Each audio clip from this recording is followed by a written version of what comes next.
A través de este medio le estaremos compartiendo las diferentes ponencias y mesas que estaremos manejando a lo largo de estos días. Buenas noches. Bueno, invitamos la bienvenida a este primer precongreso de Psicología y Salud Mental, Impacto y Abordaje de las Violencias. La licenciada Aime nos estará acompañando el día de hoy con la mesa titulada Medidas para la Prevención de la Violencia Escolar en estudiantes en situación de vulnerabilidad. Paso a presentarla. Aime es licenciada en Psicología por la Universidad Nacional Mayor de San Marcos, con amplia experiencia en proyectos educativos, investigación y políticas de educación inclusiva. Posee una diplomatura en gestión educativa por la FLAXPO de Argentina, estudios en accesibilidad e inclusión educativa por la Universidad de la República de Uruguay y una diplomatura en discapacidad por la PUC y la Red Iberoamericana de Expertos en la CDPD. Trabaja como consultora independiente y especialista en educación inclusiva y atención a la diversidad. Colabora en la elaboración de herramientas pedagógicas sobre educación inclusiva por el Ministerio de Educación del Perú y es autora de publicaciones, guías y orientaciones sobre discapacidad, formación docente, educación inclusiva y trastornos del neurodesarrollo. Bienvenida. Hola, ¿qué tal? Buenas noches. Gracias, Mayra, por la presentación. Bien, voy a pasar a compartir lo que he preparado el día de hoy para poder tocar el tema que nos toca abordar. A ver.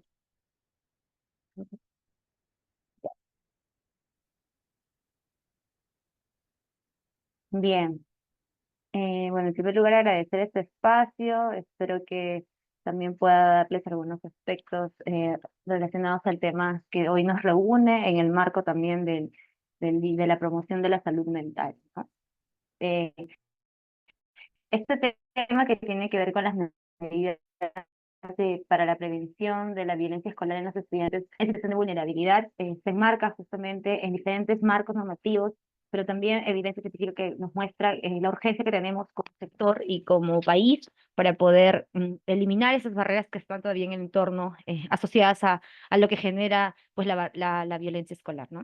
Algunos aspectos a tener en cuenta, les pido por favor que puedan silenciar sus micrófonos, encender su cámara para poder conocerlos, para poder saber quiénes están aquí presentes, los que pueden, claro.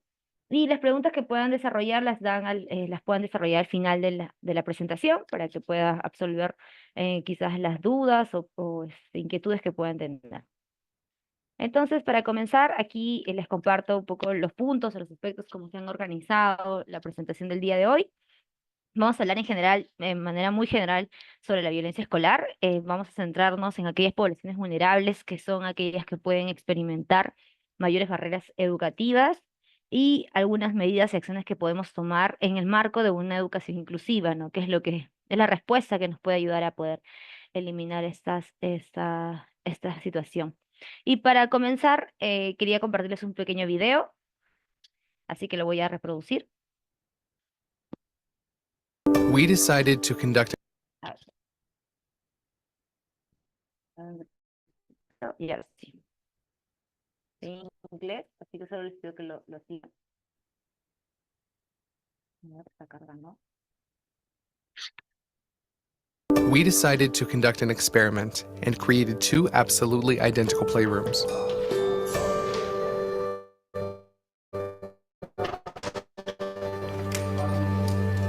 One was empty, and there was a child in the other. We invited children and gave them the opportunity to choose which room to play in. Ну что, ты готова?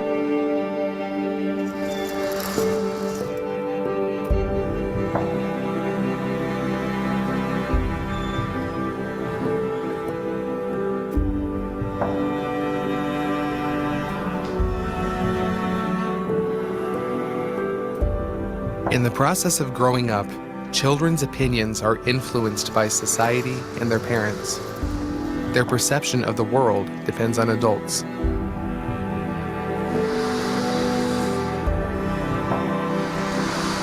As children get older, it becomes more difficult for them not to notice that all people are different.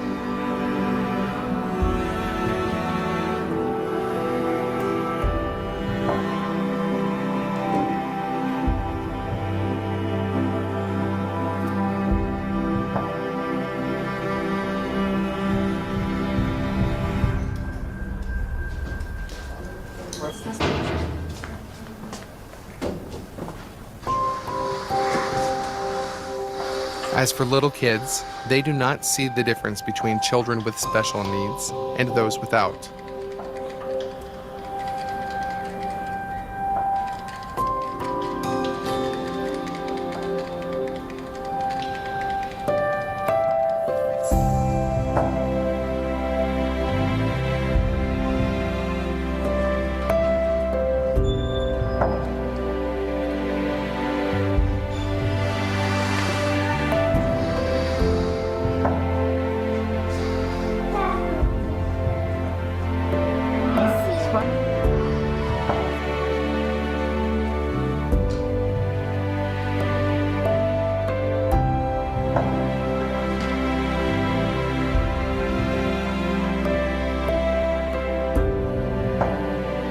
This child made the decision to be part of an inclusive community. But the world she ends up living in depends on you.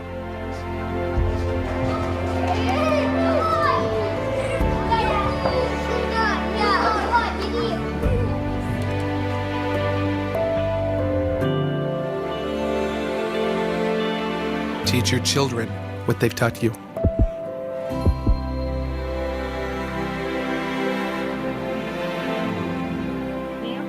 Hemos podido ver un video, ay, hemos podido ver un video que nos relata un poco cómo se ven las diferencias, ¿no? Y que también, de alguna forma, en este experimento que se desarrolla, hay algunas situaciones que se van dando en función de las edades de los estudiantes, en este caso de los niños, ¿no? Si han podido notar, ha habido reacciones de los niños más mayores, son diferentes a los niños que tenían menor edad, ¿no?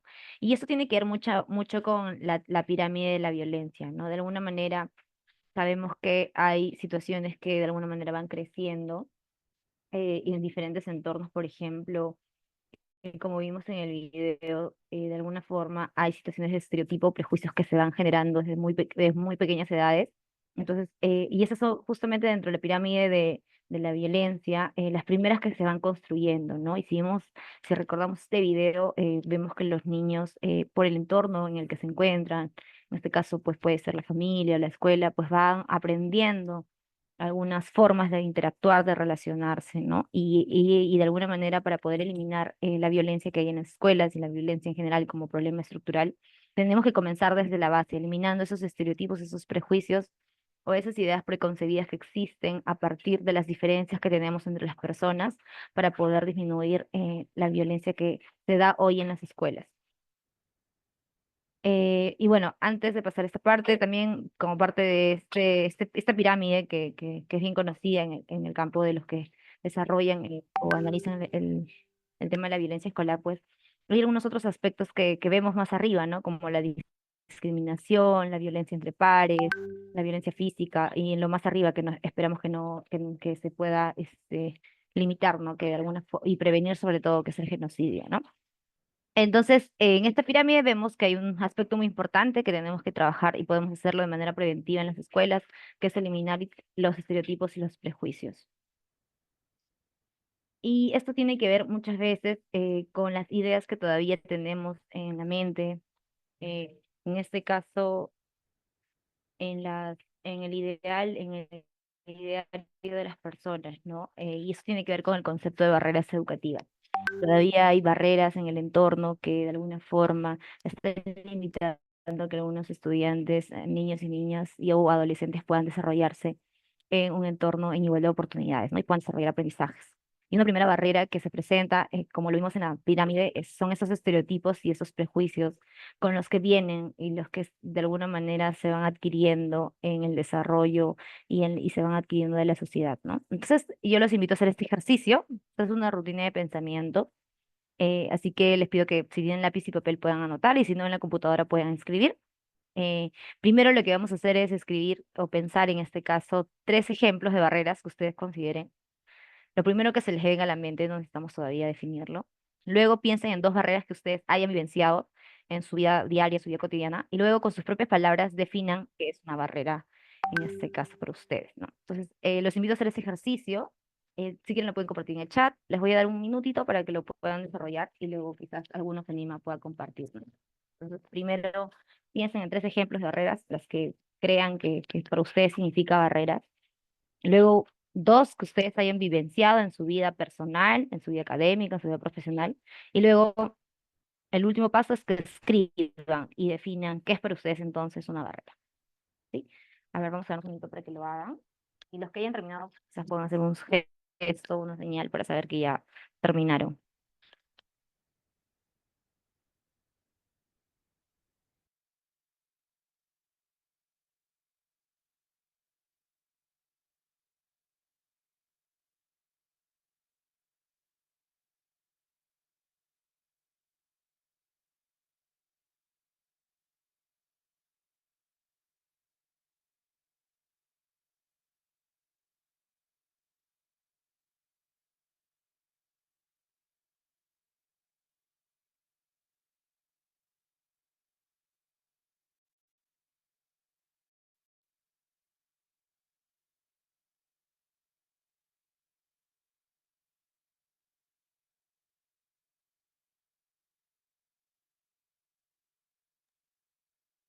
Bien, a ver, van anotando sus ideas. Somos 45 por ahí en sala, así que los animo a seguir desarrollando esta actividad. Uy, se me pasó un ratito.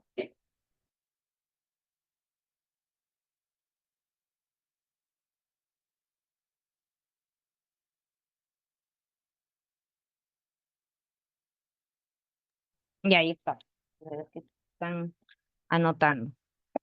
Tres ejemplos, dos barreras que he evidenciado y al final la definición. Ahí veo que algunos están escribiendo. Comiencen desde los tres ejemplos ahora.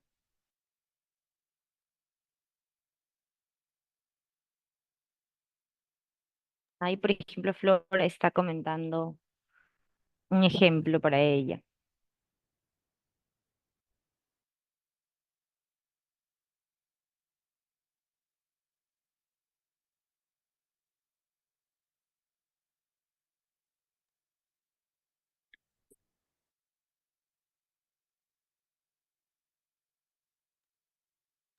Bien, voy a leer lo que veo que han comentado acá y están escribiendo algunas personas. Por ejemplo, Flor dice, entendiendo barrera como algo que te impide avanzar. Profesionales no capacitados para el trabajo en el colegio, normalización de bromas pesadas, por aquí también pusieron falta de normas y convivencia, ba- barrera uno, por ejemplo, falta de dinero, barrera 2, los requisitos para realizar cualquier documento, ¿no? Otra barrera que también, el idioma, los roles de género, pone aquí Carol. Víctor pone falta de disposición de docentes para actualizar conocimientos, metodologías no adaptadas a la necesidad de algunos escolares, tolerancia a la violencia verbal por parte del personal de las instituciones educativas, metodologías no adaptadas a la necesidad de algunos escolares, tolerancia a la violencia verbal por parte del personal de las instituciones educativas, obstáculos que impide el flujo de algo, obstáculos, por ejemplo. Discriminación, economía, falta de actualización por docentes. Ahí han puesto ahí tres ejemplos, ¿no? Y otros ejemplos que también he ido colocando. Colegios con metodologías preuniversitarias, coloca, ¿no? Bien, entonces varios de ustedes han ido colocando ejemplos de barreras, ¿no? Y de alguna forma, como lo vemos aquí en la imagen, la barrera es algo que obstaculiza, que impide que puedas desarrollar.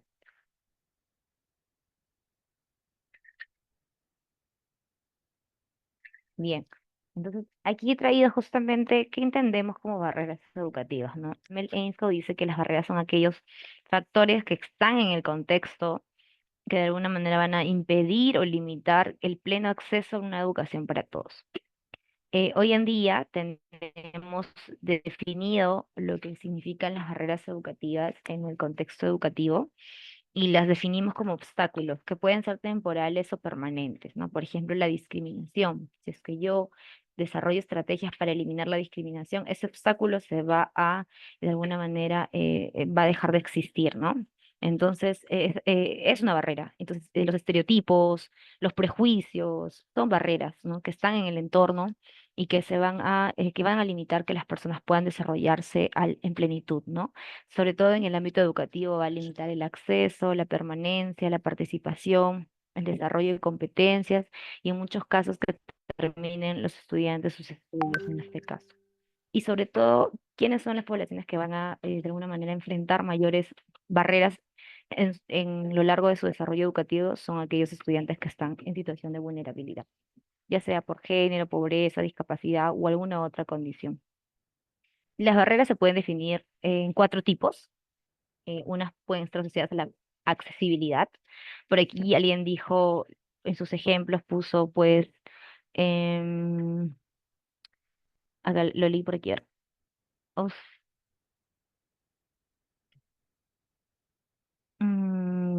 pusieron por aquí falta de el idioma, pusieron aquí, ahí está, ahí la encontré. Barrera 3, el idioma en su ejemplo, ¿no? Si evidentemente yo me comunico en una lengua distinta a la tuya, de alguna manera no vas a poder comprender los mensajes que yo te estoy brindando, ¿no? En este caso, el problema no es la persona que recibe el mensaje, sino que no se dieron las condiciones para que el mensaje que yo doy en otra lengua, pues pueda llegar en este caso, al oyente, ¿no? Entonces, si no se dan esas condiciones, pues yo puedo estar generando una barrera, ¿no? Entonces eso tiene que ver con la barrera de comunicación y es una barrera de accesibilidad. Por ahí lo pusieron el idioma, por ejemplo, ¿no? O otro ejemplo puede ser las personas que se comunican por lengua de señas. Si no tienen un intérprete que los apoye en la comprensión de los mensajes, pues evidentemente no van a poder ser comprendidos y tampoco participar en este caso, de un diálogo o en la clase, ¿no? Pero también hay otras barreras que tienen que ver con los prejuicios y los estereotipos, que son las barreras actitudinales. Y como vimos en la pirámide de la violencia, la primera forma en la que se expresa la violencia está en los prejuicios y los estereotipos, ¿no? Entonces, eso tiene que ver con las barreras que surgen desde lo actitudinal. Entonces, hay un trabajo que se tiene que dar de eliminación de ese tipo de barreras que simplemente perpetúan etiquetas de alguna forma en las instituciones educativas, ¿no? Otras barreras que están asociadas a lo curricular y lo didáctico tiene que ver con la inadecuada, por ejemplo, diversificación, ¿no? Por aquí leí que pusieron en los ejemplos metodologías no adaptadas a la necesidad de algunos escolares, ¿no? Eso tiene que ver con la diversificación curricular. Cuando no se adecúan los materiales, no se adaptan de acuerdo a las necesidades de aprendizaje, pues podemos generar barreras. Y esa es una barrera curricular y didáctica. Por aquí pusieron colegios con metodologías preuniversitarias, ¿no? Lo que estarían en el contexto educativo conocido como pedagogía tradicional o pedagogía homogenizante, ¿no? Entonces, o de alguna forma, eso también es una barrera curricular y didáctica, ¿no? No, porque no considera la variabilidad que hay en el grupo para el aprendizaje. Pero otra barrera también que está en el entorno tiene que ver con las políticas institucionales, las normas, las formas en las que se organizan, ¿no? Hay todavía entornos en las que, por ejemplo, tenemos un auxiliar que te da las reglas y si tú no las sigues te puede castigar, ¿no? Entonces tiene que ver con la organizacional, con la forma en cómo se organiza en la institución educativa. Entonces, son barreras que se van desarrollando en las instituciones educativas. Entonces, para poder eliminar pues, esta situación de violencia escolar, tenemos que también eliminar esas barreras que están en el entorno, que no son producto de la persona, sino que se originan a consecuencia de estas condiciones que no se dan en el entorno. Y las barreras educativas específicamente van a limitar la presencia de todos los estudiantes que puedan asistir, participar en igualdad de condiciones con sus compañeros y sobre todo progresar en sus competencias. Entonces, la violencia escolar no puede verse como un tema aislado o como un tema solo de atender una situación específica de bullying, ¿no? Sino tiene que verse desde la base, desde lo que tenemos que ir eliminando que son los prejuicios y los estereotipos. Y eso tiene que ver con establecer una cultura más inclusiva en las instituciones educativas, en las que se puedan fomentar valores como el respeto, la igualdad, el valor de las diferencias, las altas expectativas, ¿no? ¿Cómo esto se relaciona con la violencia escolar? Es importante entender que en esta pirámide de la violencia, si bien en la base están los prejuicios y los estereotipos, que son principalmente muchas veces en la base de donde surgen estas situaciones de violencia, la violencia no solamente puede ser entendida como algo entre pares, ¿no? Que es lo que más se observa o lo que más se va a querer de alguna manera atender, ¿no? Sino la violencia se da, sí, en la escuela, entre pares, como parte de la interacción que hay, pero también es hacia la escuela, ¿no? Hay estudiantes que, pues, escapa de sus límites el trato con sus maestros, con las personas que de alguna forma reflejan en este caso, o son, son personas que reflejan la autoridad en la escuela, ¿no? Y también desde la escuela, aquí no aparece la imagen que puse, pero me parece, coloqué una maestra cuando que, por ejemplo, no le da un material, ¿no? Al estudiante. Hay estudiantes que necesitan adaptaciones curriculares y no reciben ese material. Y están haciendo quizás bolitas o están pintando, pero no están aprendiendo como sus pares, ¿no? Acá no aparece la imagen eh, pero de alguna forma, o sea, la violencia se puede dar en la escuela, hacia la propia escuela y también desde la propia escuela, ¿no? A veces solamente nos enfocamos en esta violencia que es más fácil de observar, que es lo que sucede entre los estudiantes, ¿no? Y nos olvidamos de las otras formas en las que también se puede observar estas situaciones de violencia. Y esto termina afectando a las poblaciones más vulnerables en la escuela. Usualmente, de todos los estudiantes, los que tienen más probabilidades de ser victimizados son aquellos que no se ajustan a las normas o a lo regular, a lo que denominamos en el lenguaje todavía no inclusivo como normalidad o a los ideales sociales que existen en general, ¿no? Entonces, hay una minoría de sectores que están asociados a la identidad sexual, de origen étnico, religioso, o que provienen de bajos ingresos, o que tienen alguna discapacidad o de alguna otra condición, que van a experimentar mayores estas barreras y evidentemente van a ser aquellos que estén más, que van a experimentar mayores situaciones de violencia. Hay algunos datos internacionales a tener en cuenta. Estos son datos que se han obtenido del informe GEM, el informe de seguimiento de la educación en el mundo, que lo pueden encontrar, desarrollado por la UNESCO. En este informe, por ejemplo, se evidencia que hay países en el mundo, como Nueva Zelanda, como Reino Unido, como Estados Unidos, en los que hay poblaciones como de la comunidad LGTB, con discapacidad o estudiantes con condiciones como autismo, que van a experimentar mayores situaciones de violencia que sus pares que no tienen esas condiciones. Entonces, por ejemplo, los estudiantes en Nueva Zelanda de la comunidad LGTB van a experimentar 3 veces más posibilidades de sufrir acoso escolar en comparación a sus compañeros, igual como los estudiantes con autismo que de alguna manera, de alguna forma van a tener menos apoyo que sus compañeros. Y los estudiantes con discapacidad intelectual de la misma forma, ¿no? Van a tener mayores posibilidades de padecer o correr el riesgo de que sus compañeros los insulten, en ese caso, sufran acoso escolar, ¿no? En comparación a sus pares. Entonces, hay poblaciones que de alguna forma, por sus propias condiciones sociales, de alguna forma van a experimentar mayor situación de violencia. ¿Y qué pasa en el Perú? Si bien no tenemos datos exactos de cuántas situaciones de violencia están vivenciando, por ejemplo, los estudiantes con discapacidad o los estudiantes afrodescendientes o de las comunidades indígenas, en el año pasado nada más en el portal CICB, que es el portal que se utiliza para denunciar casos de violencia escolar, en el Ministerio de Educación se han reportado más de 1.000, casi alrededor de 2.000 casos de acoso escolar, ¿no? Y bullying a nivel nacional.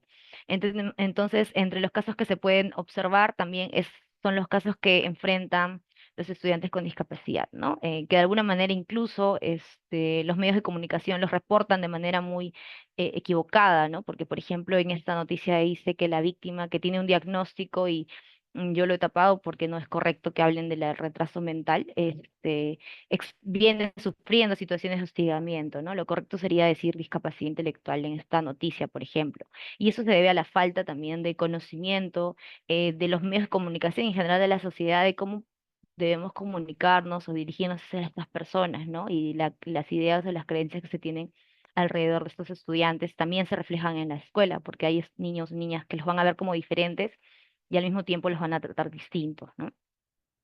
Entonces, si bien tenemos un marco normativo, un currículo nacional que nos dice que todos los niños, niñas, adolescentes, adultos tienen el mismo derecho de poder desarrollar oportunidades educativas de calidad y obtener aprendizajes del mismo nivel, independientemente de sus condiciones culturales, sociales, étnicas, religiosas, todavía encontramos que muchos de estos estudiantes que están en situación de vulnerabilidad por sus diferencias culturales, sociales, eh, reciben un servicio educativo que no les permite pues vivir o tener la seguridad de estar, en este caso, en espacios acogedores, ¿no?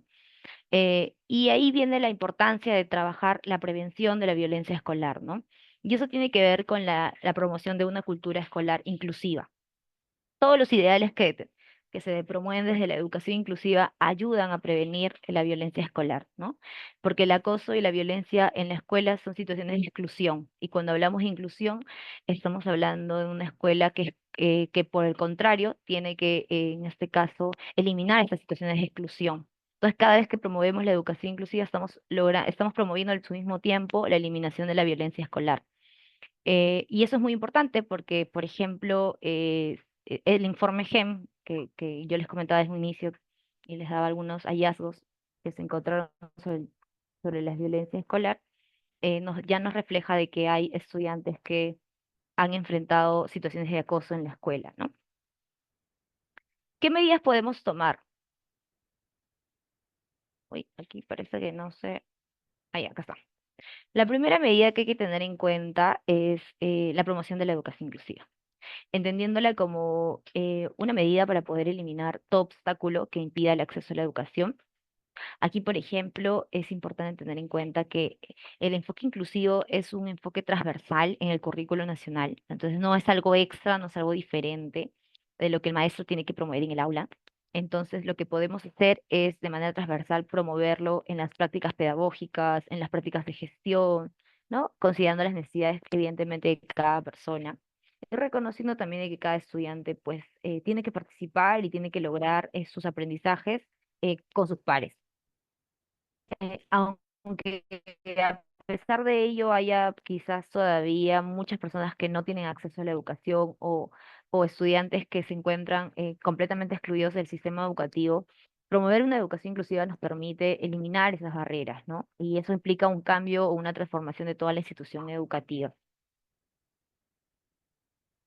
¿Cómo podemos hacerlo? Y aquí yo traigo el marco, este es un marco que de alguna manera lo brinda Mel Ainscough y Tony Book, que en una de sus investigaciones desarrollan el Índice por la Inclusión, en el que nos dan algunas orientaciones, elementos importantes a tomar en cuenta, ¿no? Porque para poder eliminar y remover esas barreras que de alguna forma limitan la presencia, la participación y aprendizaje de los estudiantes, como vimos, hay barreras actitudinales que están asociadas a los prejuicios, a los estereotipos que de alguna forma tienen que ser eliminados, los podemos hacer según este marco, promoviendo o creando políticas inclusivas, ¿no? Cuando creas políticas inclusivas, tú desarrollas una escuela para todos, organizas la atención a la diversidad, brindas apoyos, fortaleces el liderazgo compartido, organizas la infraestructura para que sea accesible y flexibilizas la organización escolar, ¿no? En este marco podemos decir que lo que necesitamos promover son prácticas de gestión más inclusivas, para que de alguna forma, pues, ningún niño, ninguna niña se pueda quedar fuera, ¿no? ¿Qué más nos dice este marco? Que puedas crear prácticas inclusivas. Por ejemplo, podamos promover el diseño universal para el aprendizaje, que nos dice que de alguna manera ningún niño aprende de la misma forma y que hay variabilidad en el aprendizaje. Entonces, y que también es necesario implementar metodologías activas en el aprendizaje, ¿no? Es necesario también promover el trabajo en equipo y el uso de las TIC. Y sobre la base de ello, que es lo más importante, que crees culturas inclusivas, ¿no? Para ello es necesario fomentar una comunidad educativa para todos, promover valores inclusivos, altas expectativas y una cultura colaborativa. Esa es la base de poder construir sistemas inclusivos, ¿no?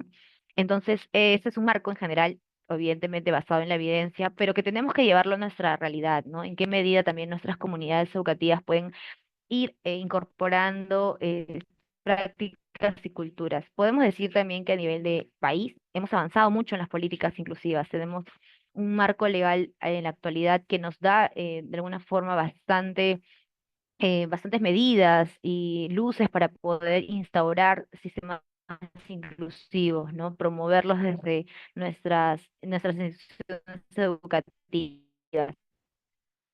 Sin embargo, es necesario todavía trabajar en formas o en las prácticas que se tenerlo en cuenta. ¿Qué podemos hacer para prevenir justamente y utilizar esas estrategias en la escuela? Hemos visto que es importante en ese triángulo fortalecer la base de la cultura inclusiva y para ello es necesario promover la comunicación asertiva. Se requiere trabajar de manera transversal y desde edades muy pequeñas también estabilidad socioemocional, en este caso, para poder también al mismo tiempo fortalecer el pensamiento crítico, fortalecer habilidades como la empatía, la colaboración y la autorregulación emocional. Hoy sabemos que muchos de los problemas que se dan en la escuela desde muy tempranas edades tiene que ver porque muchos de los niños todavía no han aprendido a gestionar de manera adecuada algunas emociones, ¿no? Como el enojo, la rabia, la ansiedad. Entonces, hay muy poco vocabulario emocional para poder gestionar esas emociones que de alguna forma ayuden a que los niños puedan expresar y de alguna manera cambiar la forma en cómo reaccionan, ¿no? Es todo un fortalecimiento de las habilidades socioemocionales que se viene también de alguna forma viene desarrollando un poco más en intervenciones. Sin embargo, no es suficiente porque todavía vemos que en la adolescencia, por ejemplo, hay muchos escolares que tienen formas de responder y de reaccionar que no son las adecuadas. Aquí he colocado algunas estrategias que también es importante tomar en cuenta. Se necesita fortalecer el aprendizaje asistido entre iguales, ¿no? Hay un trabajo que la evidencia científica dice que tiene que ver con la tutoría, ¿no? Cuando se trabajan, instauran programas de tutoría entre pares, o podemos decir mentoring, también en otros países se conoce como mentoring, podemos lograr que los estudiantes pues puedan aprender a comprender al otro y poder empatizar, ¿no?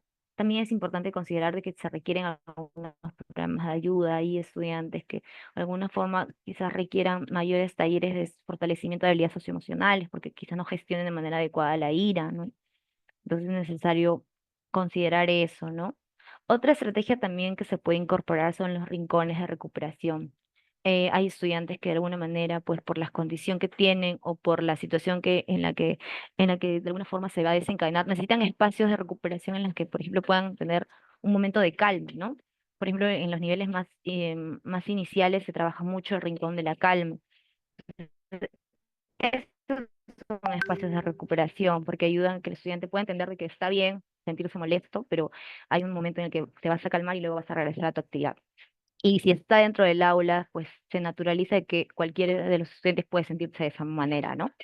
Otra estrategia importante, que lo decía también en el marco del INDEX, es el diseño universal para el aprendizaje. Comprender de que ninguno aprende de la misma forma y que hay que dar múltiples formas, por ejemplo, para que el estudiante exprese lo aprendido, para que pueda, en este caso, recepcionar la información o pueda implicarse en su aprendizaje, es clave, porque eso nos ayuda a entender que si yo le doy una tarea de una sola forma a un estudiante, quizás con esa forma que yo se le he brindado, tal vez no llegue a la respuesta, pero si se la brindo de otra manera, de manera más didáctica, más gráfica, probablemente sea más accesible para él y pueda aprenderlo con más ánimo, ¿no? Por eso hablamos de diseños de aprendizaje flexibles, en las que de alguna forma podamos utilizar, por ejemplo, material audiovisual, material concreto, y de alguna manera también entender de que los estudiantes necesitan que podamos darles apoyos multinivelados, ¿no? Hay, por ejemplo, niños que requieren mayor reforzamiento para consolidar sus aprendizajes y quizás fuera del horario escolar necesitarán llevar un acompañamiento personalizado, ¿no? Entonces, eso también es entender de que cada niño tiene un ritmo distinto, ¿no? Y evidentemente brindando las adaptaciones o las adecuaciones que se requieran.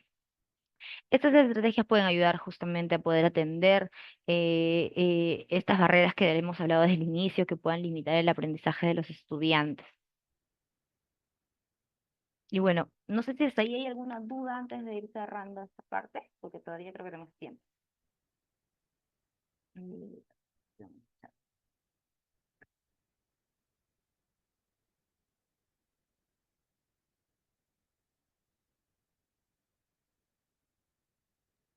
Y les invitamos a que, si en caso tienen dudas, las puedan colocar en el chat o también levantar la mano para que puedan encender el micro. ujú. Ahí levantar la mano. Charlotte, adelante. Ujú. Buenas noches. Yo tengo una consulta respecto a cómo se podría abordar, por ejemplo, un tema de bullying en estudiantes en posibles estudiantes pertenecientes a la comunidad LGBT, considerando también que hay estadísticas que demuestran que mayormente el bullying o bueno, el maltrato en sí también viene por parte del docente. De hecho, hay algo una estadística que hice que 4 de cada 5 estudiantes suele escuchar decir a los profesores comentarios, o sea, malintencionados o también homofóbicos. Entonces, ¿cómo se podría abordar eso? Claro, por ejemplo, algo que tú mencionas que todavía está presente en esa situación son los estereotipos o los prejuicios que existen alrededor de estos estudiantes, ¿no? Por ejemplo, sobre su identidad sexual, ¿no? Entonces sí es necesario trabajar de manera, primero de manera promocional, ahí no salió la imagen, pero necesitamos trabajar con toda la escuela, pues la promoción de los derechos, por ejemplo, de los niños de la comunidad LGTB, hablar de las diferencias que hay, ¿no? Porque de alguna manera, más allá de hablar en este caso de la comunidad, es hablar del respeto por la diferencia, ¿no? Entonces, habría que reforzar ese trabajo en realidad y también del fortalecimiento del buen trato, ¿no? Porque el buen trato no solamente se fomenta entre los estudiantes, sino del docente hacia el estudiante. Vimos ahí en una presentación que puse que la violencia también es desde la escuela, ¿no? El maestro también puede tener actitudes, en este caso barreras, puede generar barreras que de alguna forma pues limiten que ese estudiante se sienta seguro, ¿no? Entonces, yo creo que es importante que ahí trabajes mucho las actividades las campañas de promoción. Ahí puedes fortalecer valores como los que están en el currículo nacional, el respeto por las diferencias, la confianza en la persona, en este caso, ¿no? Todos los valores que están asociados al enfoque inclusivo y puedas desarrollar ahí articulando con el comité de bienestar y el comité de convivencia, campañas para poder hablar de estas diferencias, ¿no? En general, ¿no? Y luego también sí sería importante que identifiques cuáles son los maestros, tal vez no todos, del primer grado, segundo grado, o sea, de qué grados estás identificando que tienen estas ideas, esas creencias, porque lo que sí se necesita es trabajar esas creencias. Si el maestro está pensando eso es porque tiene una vivencia, una creencia personal sobre ello. Entonces necesitas, más allá de cuestionar por qué piensa de esa forma, comprender de dónde vienen esas creencias, cuál es el origen de esas barreras y sobre eso, pues darle información, ¿no? Sensibilizar. Mucho ahí viene el trabajo de sensibilización para poder mostrarle con ejemplos, con casos también las consecuencias que traen ese tipo de creencias y ese tipo de barreras que generan los propios maestros. Y luego también hay que hacer un acompañamiento, y ahí creo que sería muy bueno que articules con tutoría para que puedas hacer un acompañamiento a ese estudiante que has identificado, para que pueda tener un acompañamiento más personalizado. No sabemos a qué nivel también las consecuencias a nivel emocional le ha generado lo que está vivenciando en la escuela. Probablemente lo que suele pasar mucho en esos casos es que los niños ya no quieren ir a la escuela, ¿no? Entonces es lo que tenemos que prevenir, la deserción, bueno, en este caso la interrupción escolar, ¿no? Entonces creo que por ese lado podrías orientar un poco tus acciones, pero sí sería bueno que primero conozcas un poco más de cómo se origina ello, y también en relación a lo que está pensando la comunidad educativa sobre esa situación, ¿no? Porque a veces hay barreras organizacionales, el mismo director no cree en algo y te dice, no, yo no apuesto por esta intervención. Entonces sí es muy importante que también converses con los líderes y puedas identificar bien cuáles son esas creencias y esas ideas alrededor, porque muchas veces las creencias y las ideas surgen por desconocimiento, ¿no? Entonces, eso es lo más importante en esta parte.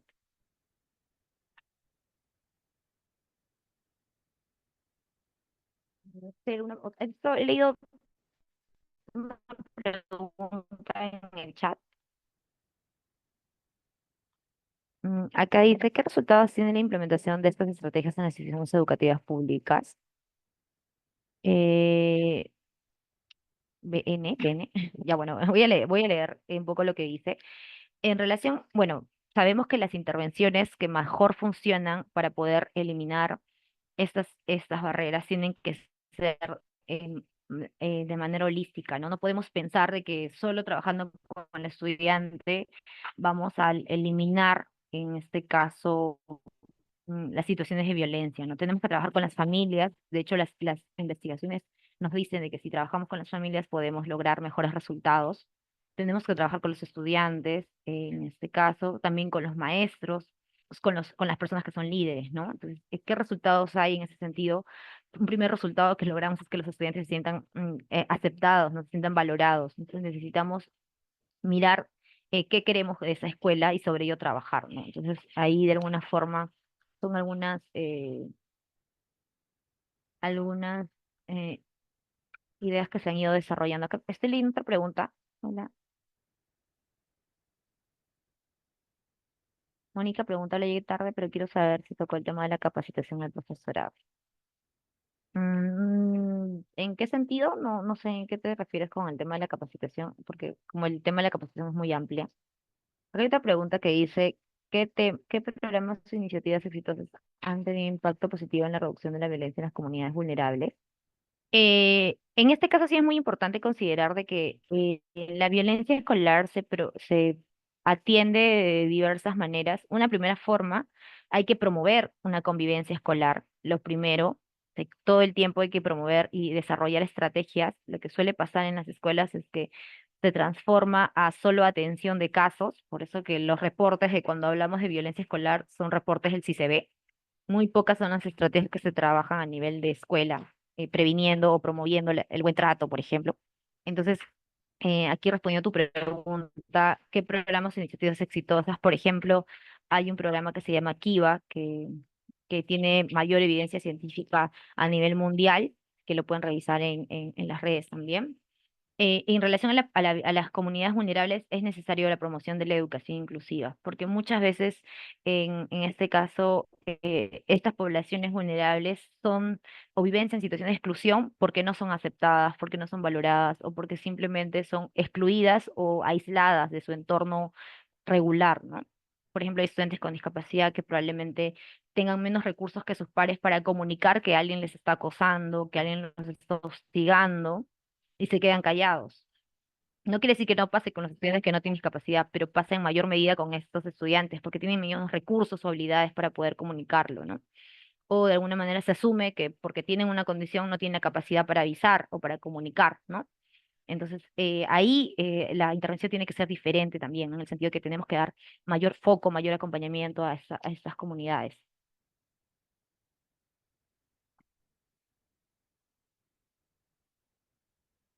Ah, ya, ya. Estoy leyendo la pregunta de Mónica que dice,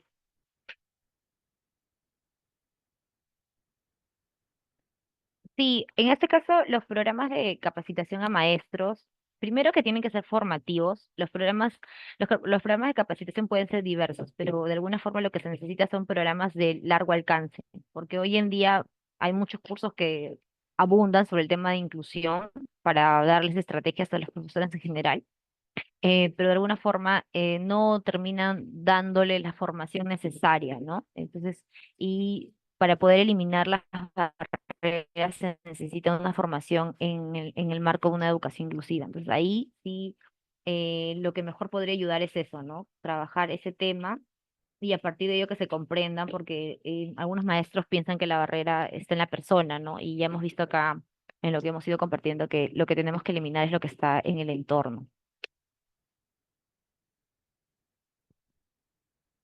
Esos son algunos programas ahorita, por ejemplo, en Perú Educa, que es la plataforma del Ministerio de Educación, pueden encontrar programas formativos que abordan diferentes estrategias, ¿no? Son, en este caso, cursos autoformativos gratuitos. Entonces, me parece que también hay cursos asociados a educación inclusiva que podrían revisar. O bueno, estar al tanto porque cada cierta temporada se aperturan cursos, en este caso, en el marco de educación inclusiva.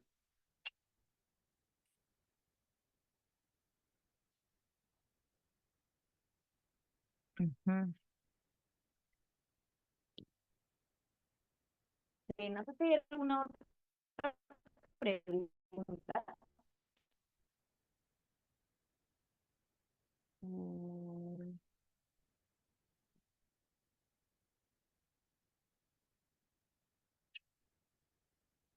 Bueno, entonces voy a continuar. Antes de cerrar, me gustaría un poco mirar o repreguntarles a ustedes como este ejemplo de la mochila, ¿qué se llevan de este espacio? ¿Qué ideas de alguna manera son nuevas para ustedes de lo que hemos ido conversando, compartiendo? A ver quién se anima a escribir en el grupo.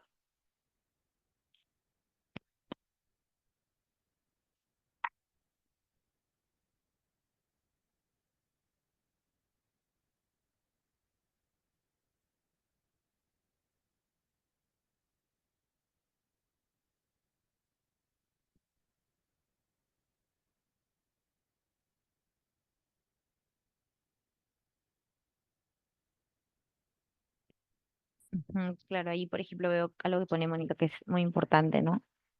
Creo que es más interesante entender precisamente que estas barreras para poder eliminar de raíz. Claro, ahí es muy importante entender el origen, ¿no? De dónde surgen estas barreras para por ese lado poder establecer estrategias, ¿no? Y de alguna manera encontrar el apoyo adecuado para poder superar esa barrera. Gracias, Mónica. ¿Alguna otra persona que quiera compartir un poco la importancia de la capacitación constante por parte de los profesionales del ámbito educativo para generar la inclusión eficaz? Claro, eso también es muy importante. Hoy en día, bueno, felizmente ya somos otra generación en la que sabemos que la inclusión es transversal, pero bueno, años atrás todavía se pensaba que había un cierto tipo de formación para algo, ¿no? Hoy en día sabemos que todos los maestros tienen que venir con una mirada inclusiva porque van a tener un aula totalmente diverso, ¿no? Entonces necesitan contar con esa preparación.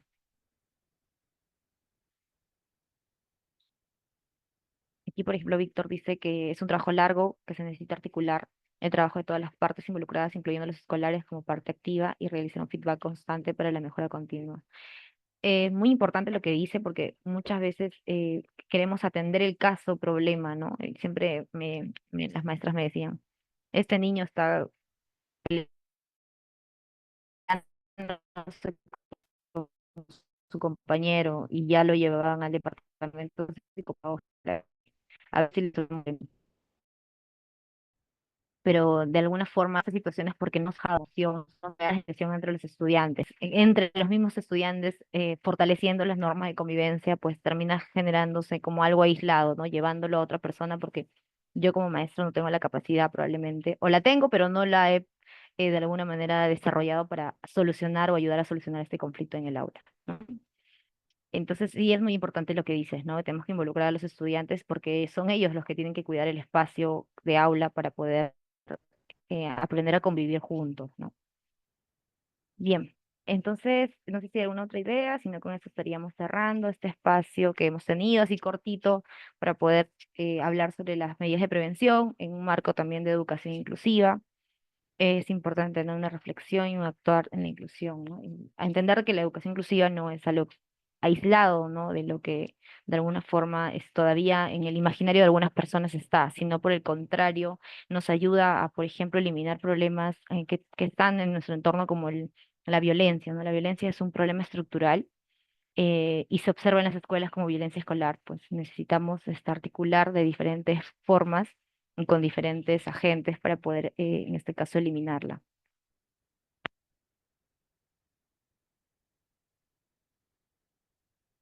Bien, entonces con eso estaríamos cerrando, Mayra. Muchas gracias, licenciada Aime. Ha sido bastante interesante e importante poder abordar este tema y creo que nos invita a la reflexión y también a encaminar nuestras líneas de acción, sobre todo las personas que estamos en el área educativa, ¿no? De qué podemos hacer con los recursos que tenemos, de los espacios que tenemos, a qué actores de las instituciones educativas podemos recurrir y también esta parte importante de involucrar a los jóvenes, a las jóvenes en esta línea de acción porque es un trabajo bastante articulado y también continuo y que requiere un gran esfuerzo por parte de todos y todas. Te agradecemos mucho por habernos brindado todas estas herramientas en este corto espacio. Así que ahora para ir cerrando esta mesa, les invitaría a que si podemos prender las cámaras para poder realizar una foto final antes de pasar a la siguiente mesa. Solo unos cuantos segunditos. En caso no les pueden encender, podrían reaccionar con algún emoji de preferencia. Sé que quizás estamos llegando del trabajo, de estudiar, estamos un poco cansados, cansados. Ahí ya se van animando a encender la cámara alguna.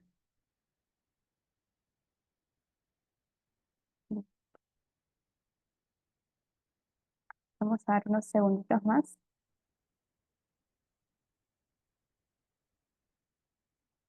Ya, listo. Entonces, a la cuenta de tres, reaccionamos con un emoji, los que no tenemos la cámara prendida. Uno, dos, tres.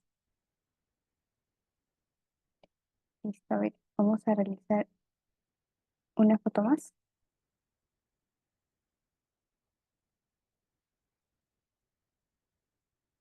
Uno, dos y tres. Listo, muchas gracias. Les invitamos a poder quedarse en la sala en 5 minutos. En 4 minutos estaremos dando inicio a la siguiente mesa, que es aprovechar ese espacio para estirarse un poco, salir un rato y luego conectarse y reconectarse nuevamente a la sesión.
Listo, le damos la bienvenida a los que se acaban de integrar y también a los que ya nos están acompañando desde la primera sesión. Somos parte del equipo de Insight y estamos aquí en este primer congreso virtual de psicología y salud mental que se llevará a lo largo de esta semana. Estaremos abordando el impacto y abordaje de las violencias con el propósito de generar un espacio de diálogo, aprendizaje y reflexión profunda sobre temas críticos y necesarios trabajarse desde salud mental y sobre todo para nosotros y nosotras profesionales de psicología o también de diferentes carreras, pero interesadas en poder conocer y aprender un poco más. Vamos a dar inicio a esta segunda ponencia. Nos acompaña la magíster Loida Heredia.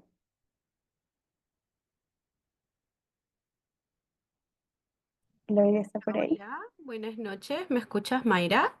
Sí, se te escucha perfectamente. Muchas gracias. ¿Está? El, Ahora sí, por fin. Hola, ¿qué tal? Buenas el, noches. Buenas noches. El tema que estaremos abordando es el maltrato infantil en diversos contextos, un enfoque psicológico para la prevención y la respuesta. La magíster Loida cuenta con una licenciatura en Psicología Clínica y en Ciencias de la Comunicación, con diplomados en terapias contextuales, soft skills, habilidades directivas y psicología infantil y orientación educativa. Cuenta con especialización en terapia dialéctica conductual, DBT con entrenamiento en sus 4 módulos, workshop sobre conductas de riesgo, activación conductual y el protocolo unificado de Bachelor. También cuenta con maestrías en terapias de tercera generación y teatro y artes expresivas, y asimismo tiene una formación arte terapia y en intervención para trauma y trastornos de la conducta alimentaria. Bienvenida.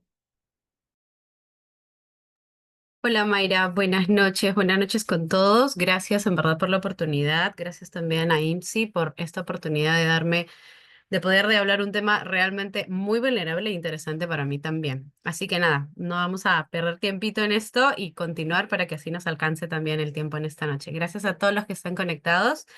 Así que vamos a comenzar. Bueno, aquí un poquito, a ver, vamos a ver, ahí está, un poquito igual de mí. Me alegra mucho que ya lo haya dicho Mayra y creo que lo que quiero resaltar en estos dos puntos es que tuve la carrera de, digamos, de psicología como una opción, como una segunda parte de mi vida en realidad. Que bueno, esa es otra historia también. Inicialmente sí quería, pero a veces uno tiene que estar en contextos no tan favorables con los papás y bueno, tocó hacerlo después y bueno, ahora sí estoy como mucho más enfocada en eso, tanto haciendo la clínica y la educativa también. Que si incluso aquí hay personas que les llama la atención lo clínico y lo educativo, como instarles a que si les gusta algo tanto por los dos lados, también lo puedan hacer, porque a veces en la universidad nos fomentan en que solo tenemos que hacer un lado o una línea nada más y en el camino uno se va dando cuenta que también puede explorar otras.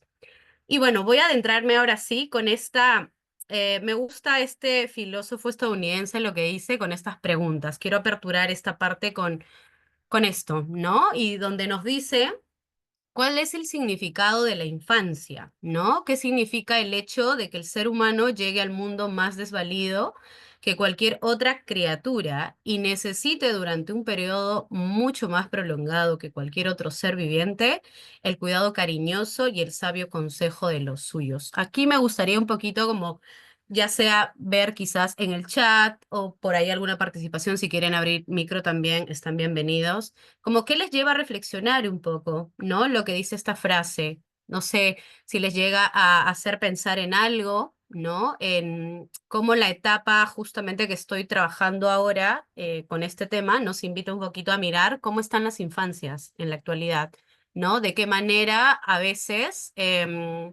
en esta etapa de desarrollo lo único que vamos a hacer es pues capturar información de padres, de cuidadores, de profesores, de amigos, del entorno que estamos como tal.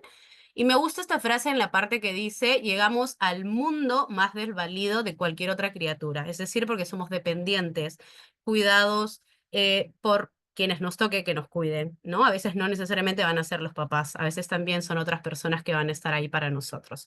Si hay alguien que quiera aportar, genial, pueden abrir el chat también ahí para hacer, ¿ok? Voy a continuar entonces un poquito que identifiquemos qué es el maltrato infantil, qué conocemos como maltrato infantil también, e ir mirando por ahí en esta parte. ¿Ok? A su vez también quiero recalcar un poco que la infancia en realidad constituye un poco este periodo prolongado y sensible de la vida de los seres humanos. Como les digo, es como donde uno va a recibir toda esta información de aprendizaje, va a adquirir conocimientos, habilidades o también no las va a adquirir. Porque luego uno, a ver, si trabajamos en terapia, sabemos que hay muchas cosas que no las aprendimos y recién las empezamos a aprender también. Y antes de la supervivencia de los recién nacidos y de los niños, estuvo también íntimamente ligada a las habilidades de sus progenitores, es decir, los cuidadores, ¿no? De qué manera les brindan esta seguridad, estas habilidades para que puedan sobrevivir en este mundo que nos toca, ¿no? Y es entonces en este periodo donde los individuos van a, digamos, adquirir toda esta ayuda en el ambiente parental prolongado y las habilidades que van a connotar, ¿no? Un poco cognitivas, emocionales, y como les decía, nos va a permitir todo este aprendizaje sobrevivir en este mundo social que muchas veces es muy complejo y a veces también hasta hostil. Por eso estamos hablando justamente del tema de violencias, ¿no? Entonces, los niños y adolescentes pueden estar expuestos a maltratos y aparecen muchas emociones, ¿no? Miedo, evitación, estar como en esta alerta muchas veces por esta experimentación que hemos recibido de violencia también y que a veces se van a extender o generalizar no solamente en el contexto en el que se encuentran, sino en otras áreas de su vida, ya no solo en la escuela, quizás en la casa, quizás ya no querer socializar, ¿sí? Ya va a generar muchas situaciones mucho más complejas, incluso con el tema de el amor hacia uno mismo también, el autoconcepto, y también muchas veces estas violencias van a llevar a un trauma como tal.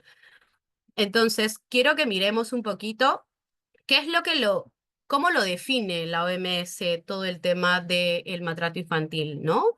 Y bueno, lo define como cualquier forma de abuso o desatención que pueda tener y que afecte a un menor de 18 años, ¿sí? Y que, bueno, va a perjudicar un poco, ya sea su salud física, emocional, psicológica o dignidad, ¿no? Del menor porque está en peligro en este espacio donde se está desenvolviendo también. y también esta desconfianza que va a tener frente al mundo cada vez que se va a acercar o afrontar alguna situación en específico.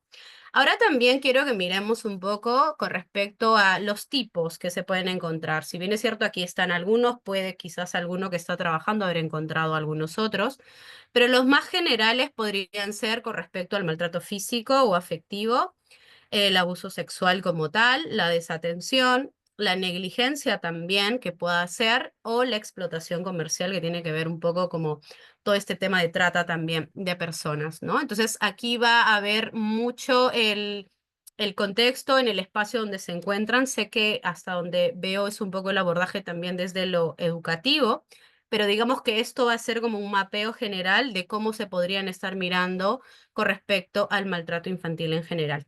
¿Sí? Muy bien, algunas cifras para que nos ayuden a entender de qué problema estamos hablando, a qué nos estamos encontrando también. Y bueno, según la UNICEF, una de las cosas que nos dice es que 400 millones de niños y niñas en todo el mundo realmente están sufriendo algún tipo de disciplina violenta en sus hogares. Por el otro lado, aquí en el país, el Ministerio Público encuentra que el 93,5% de las víctimas específicamente de abuso sexual son mujeres más que niños, ¿no? Y que tenían entre edades de 7 a 13 años también.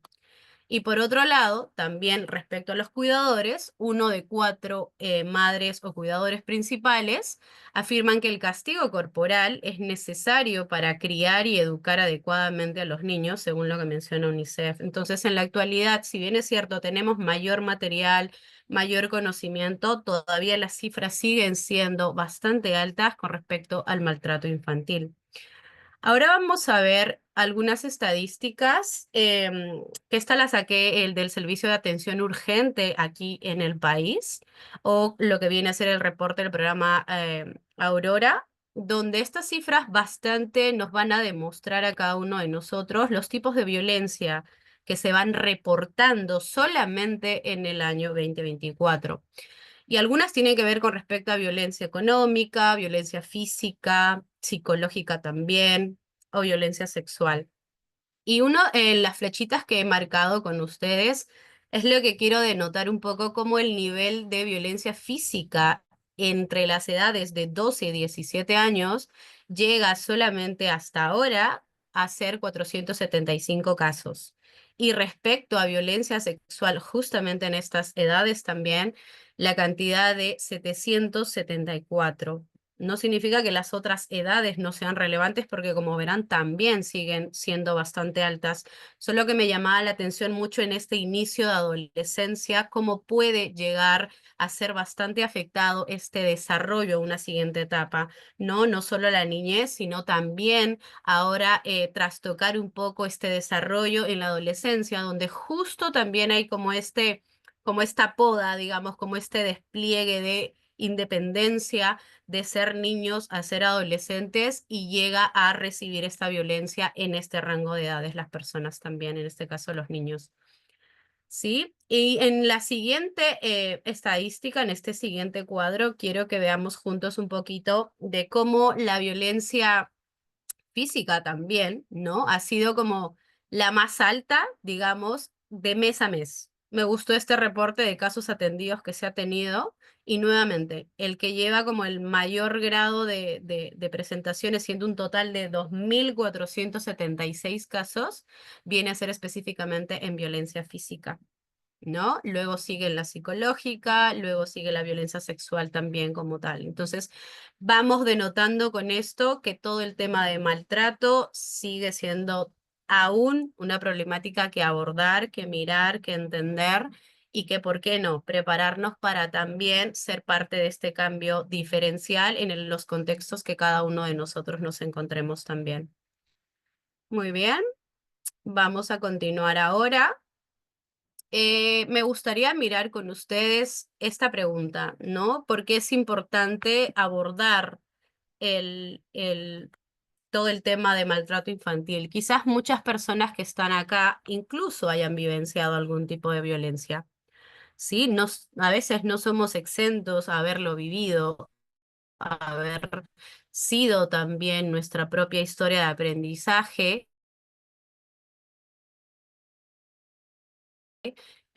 haber trastocado quizás para personas cercanas a ustedes también, porque el tema nuevamente de maltrato infantil, si aún la prevalencia sigue siendo muy alta en la actualidad, no me imagino cómo pudo haber sido años atrás también. ¿Sí? Entonces, por eso se hace necesario hablar y abordarlo. Primero, como menciono acá, por este bienestar psicológico, es decir, que el maltrato infantil puede provocar, puede generar muchos problemas psicológicos a largo plazo o a corto plazo, dependiendo también, digamos, del impacto que reciba la persona. Y ahí pueden aparecer problemáticas como la ansiedad, problemáticas como lo que conocemos como la depresión, o lo que es el TEP, el trastorno de estrés postraumático, también problemas de conducta alimentaria, entre otros, porque nos lleva justamente tanta vivencia de violencia ser como un disparador a que mi bienestar psicológico necesite, digamos, como un apoyo, una ayuda de cómo yo voy avanzando con esto que me está pasando. Entonces, sí viene a ser valioso e importante trabajarlo por esta mira a que las personas, los niños, los infantes, tengan un bienestar psicológico, digamos, de manera mucho más efectiva también. Ahora, por otro lado, otra implicancia que también puede darse es respecto al impacto en el desarrollo. Es decir, que puede obstaculizar el crecimiento, ya sea cognitivo, social, emocional, porque le va a generar dificultades en la vida adulta. ¿Sí? Todo lo que nosotros vivenciamos en la niñez, en la adolescencia, luego va a ser una repercusión en la vida adulta. Y por eso incluso, al menos no sé si todos los que están aquí son psicólogos, pero trabajamos con personas que justamente han tenido un impacto en su desarrollo, con diferentes problemáticas y situaciones. Y justamente en terapia se trabaja poco a poco cada uno de esos casos. Entonces sí hay un impacto en el desarrollo, ya sea en la infancia, ya sea en la niñez, ya sea en la adolescencia, en alguna etapa donde hayan generado este maltrato o hayan percibido estos tipos de maltrato que hemos hablado con anterioridad, esté repercutiendo mucho en la vida de cada uno. Luego también tenemos el tema de, como tercer punto, la salud física. Es decir, que el abuso que puedan recibir las personas puede provocar daños físicos, ¿sí? Ya sea con el abuso físico, el abuso sexual y, ¿por qué no?, generar problemas de salud crónicos también, ¿no? Porque este maltrato deja secuelas asimismo físicas y neurobiológicas también, porque están afectando el desarrollo cerebral, digamos que estar en vivencias muy violentas a comparación de otras personas que no hayan vivido o vivenciado estas situaciones. Entonces deriva bastantes alteraciones a nivel psicológico, emocional, a medida que la persona va creciendo. Y es por eso que a veces uno dice, pero ¿por qué me pongo de esta manera? ¿Qué está pasando conmigo? ¿Por qué a los demás no les pasa esto que me pasa a mí?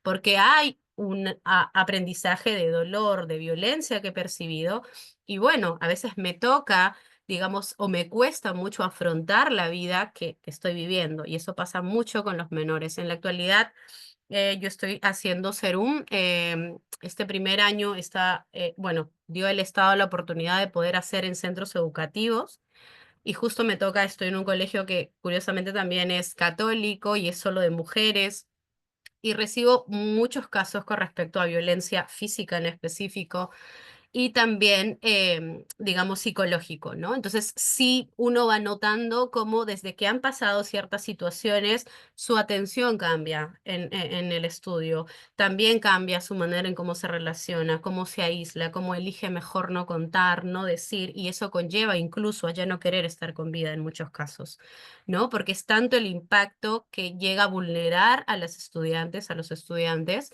y les impide o se interfiere este avance que puedan tener también en sus vidas.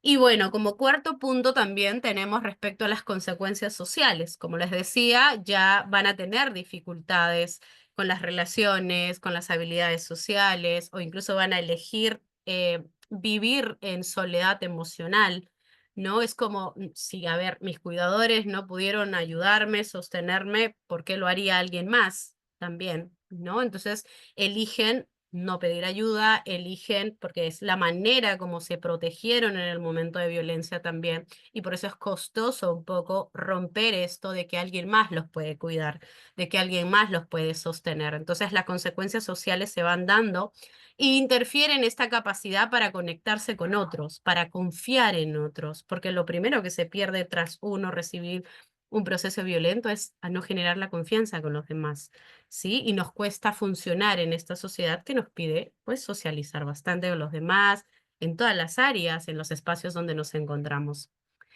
Y finalmente está el hecho de romper el ciclo. ¿Qué quiere decir aquí? Que es prevenir un poco, ¿no? El maltrato para reducir la probabilidad de que otros niños también sean afectados, que otros adolescentes también sean afectados y quizás se puedan convertir en algún momento también en perpetradores o víctimas también, ¿no? De este ciclo violento. Yo recibí, yo doy, yo recibí, yo doy, ¿no? O ser víctima también, porque normalicé la violencia y considero que esa es la manera en cómo el mundo me debería de tratar.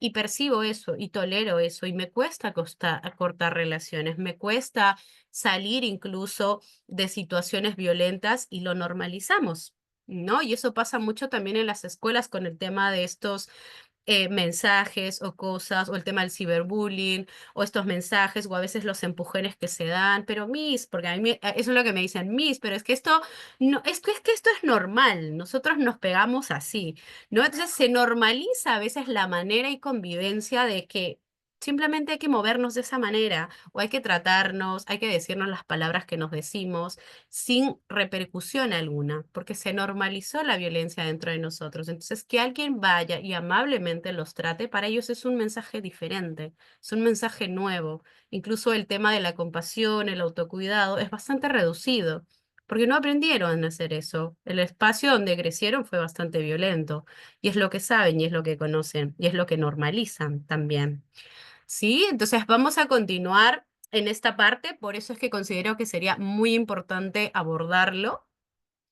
Y vamos a ver ahora estos espacios de manera general donde el maltrato infantil también, pues se puede percibir, ¿no? En la primera, todos nacemos en espacios, en familias, en hogares, donde incluso quiero que ahorita connotemos un poco. Saqué algunas frases que he escuchado tanto en terapia o en el trabajo que he tenido donde, por ejemplo, frases como él es mi hijo y yo hago lo que quiero con él, ¿no? Es como este concepto de propiedad privada, es como tú eres mi hijo y tú te vas a comportar como yo quiero que te comportes, ¿no?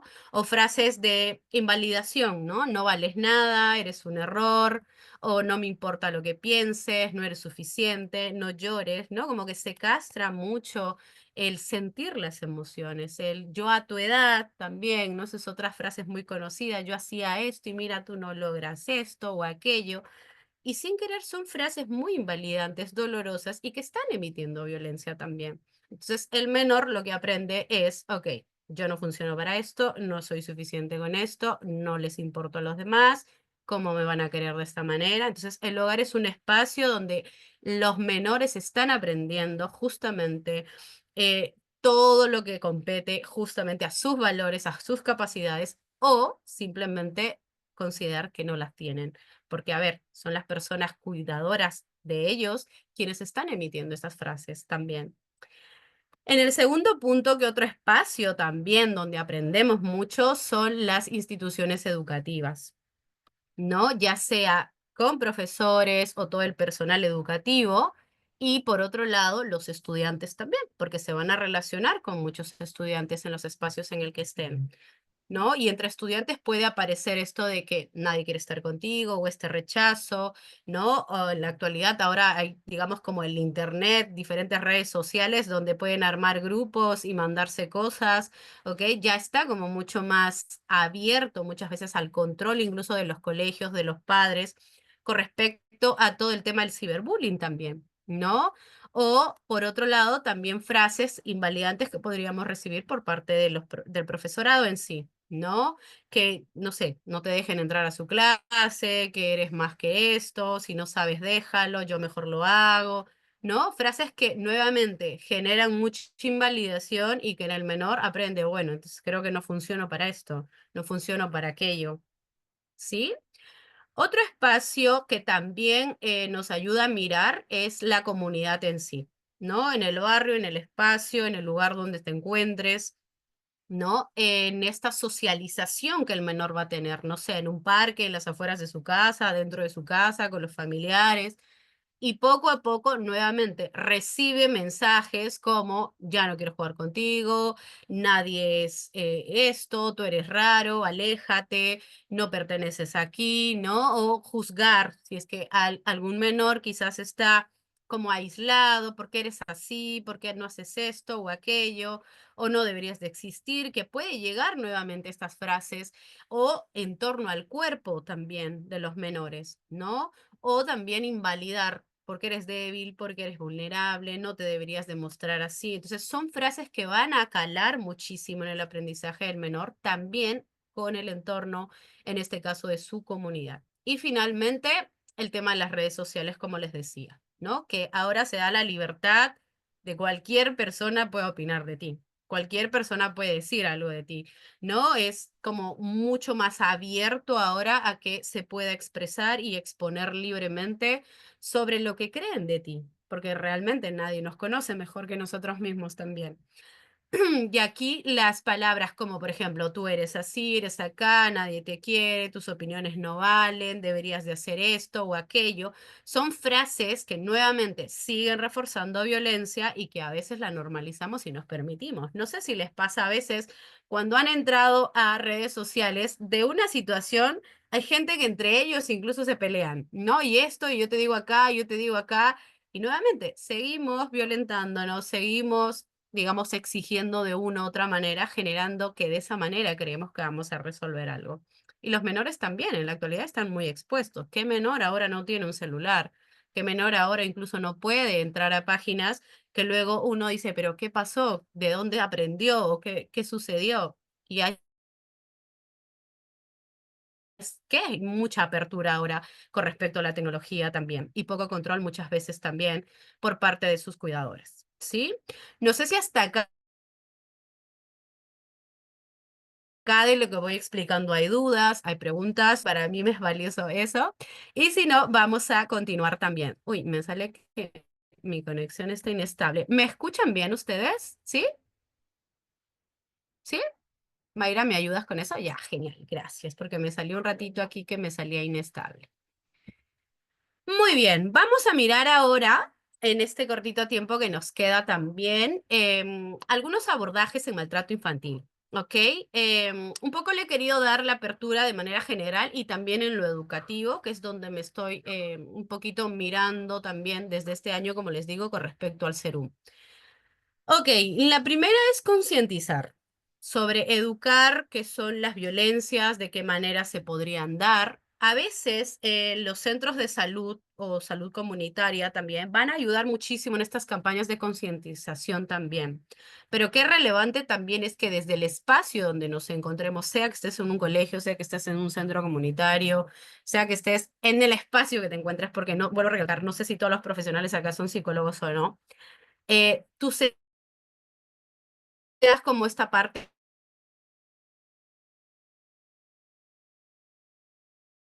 de informar al público de qué tratan la capacitación para profesionales, por ejemplo. Este es un espacio para, sí, ya sea que seas estudiante o ya sea que seas profesional, esto es una de capacitar, de educar a personas con respecto al tema de violencias. ¿Sí? Y aquí lo que se busca es eso, educar, seas maestro, trabajador salud, estudiante, lo que proveas tú socialmente va a ayudar muchísimo en esta identificación y responder a los signos de abuso también y negligencia que puedas estar observando también. Y por otro lado, este programa para padres. Qué valioso que es aprender a manejar habilidades. Por ejemplo, con respecto a la especialización que tengo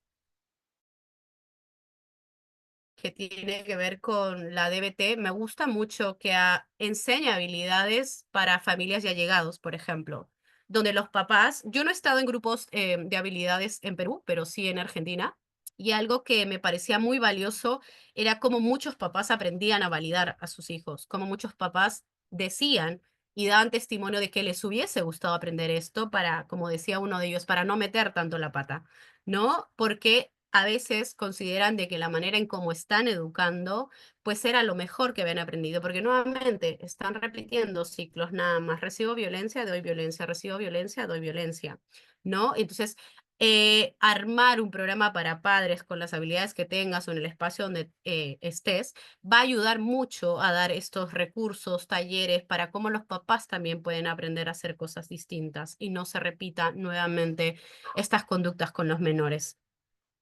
Por otro lado, está el fortalecimiento también de políticas y legislación. Si bien es cierto, tenemos políticas que nos amparan, pero muchas veces en las instituciones no se logran realmente respetar o recordar. Pero sí es necesario también identificar eso, que hay leyes que protegen a los menores y pues nos toca, desde en base a ello, poder continuarlas también.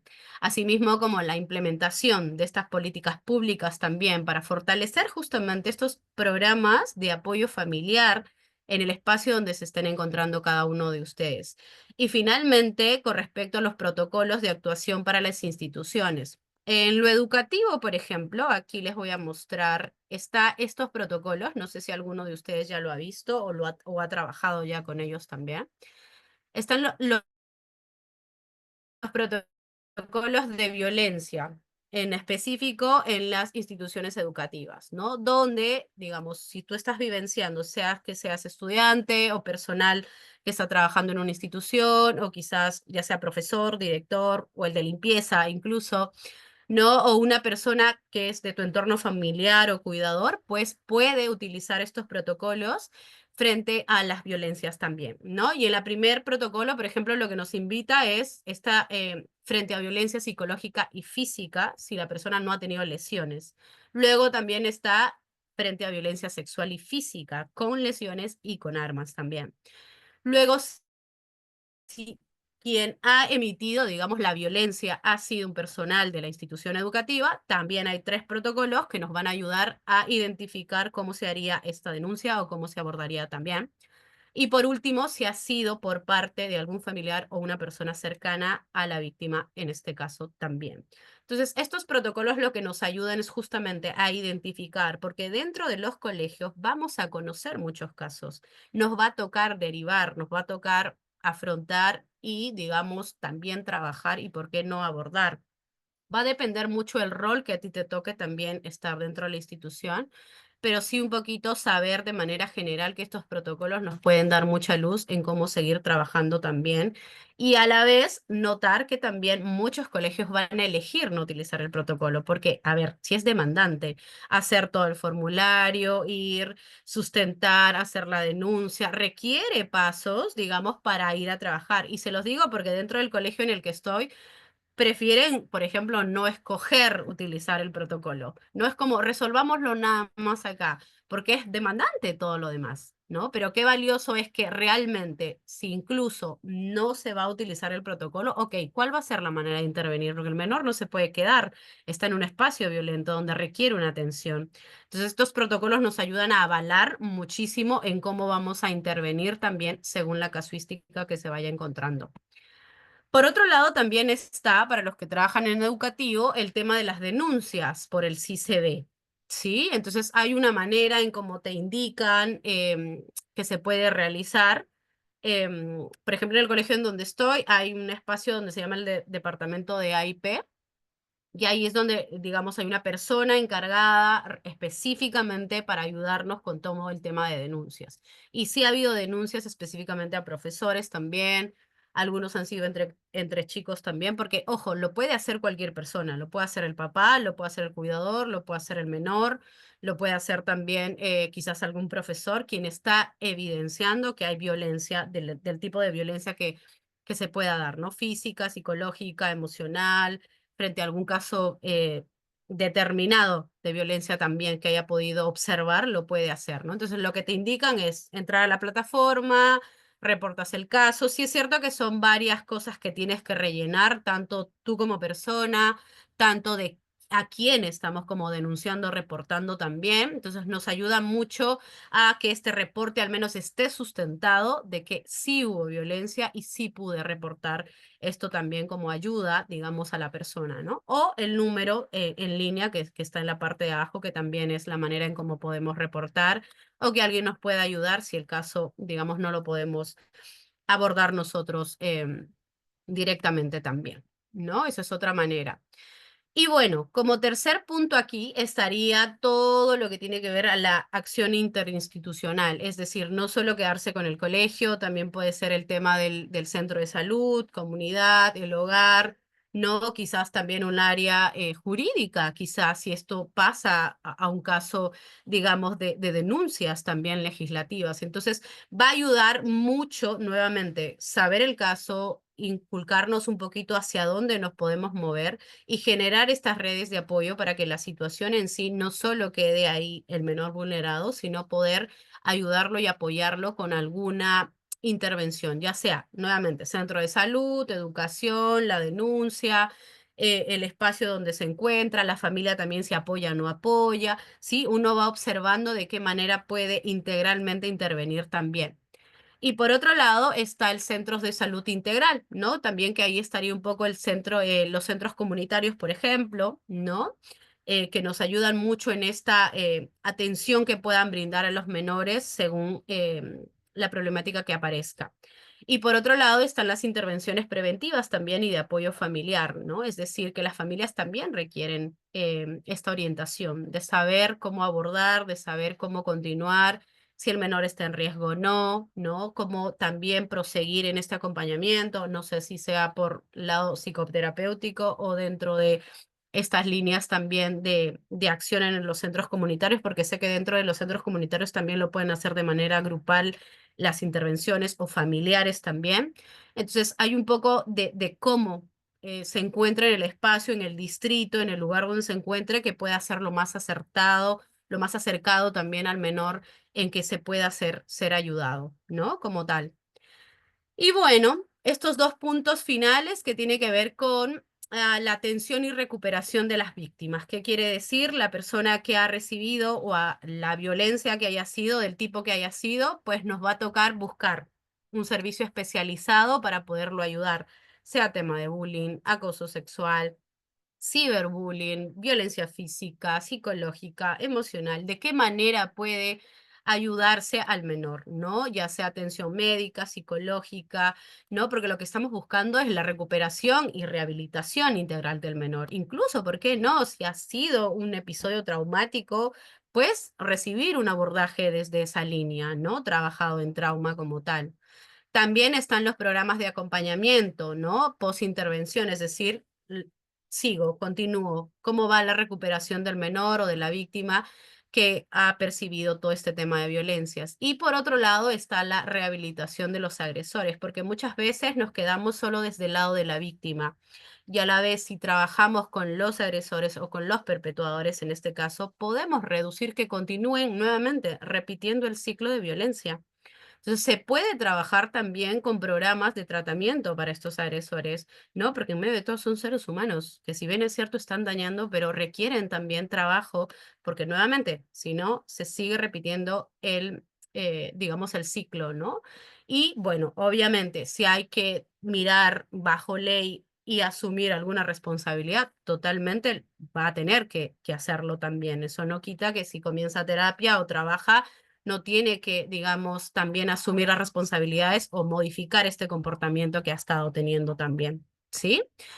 Y bueno, hasta aquí más o menos sería un poquito de lo que he traído para hoy. Espero que haya sido bastante conciso, necesario. Si por ahí hay dudas o preguntas, pues se los agradecería muchísimo. Realmente es muy valioso para mí poder transmitir esto porque es muy necesario hablar de violencias y sobre todo porque está tan normalizada en nuestro espacio y a veces ni cuenta nos damos que también estamos recibiendo violencia.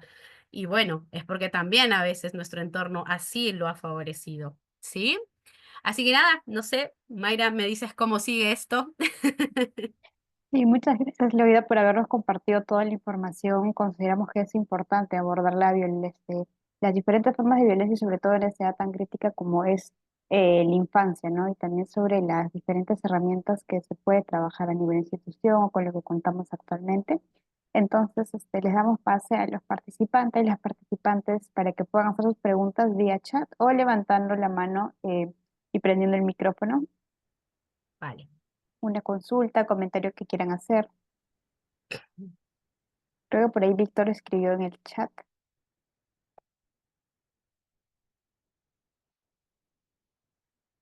Víctor nos pregunta, a la actualidad, ¿cuál es el canal de comunicación que tiene con el centro de salud o centro de salud comunitario? ¿Ha visto resultados en las intervenciones?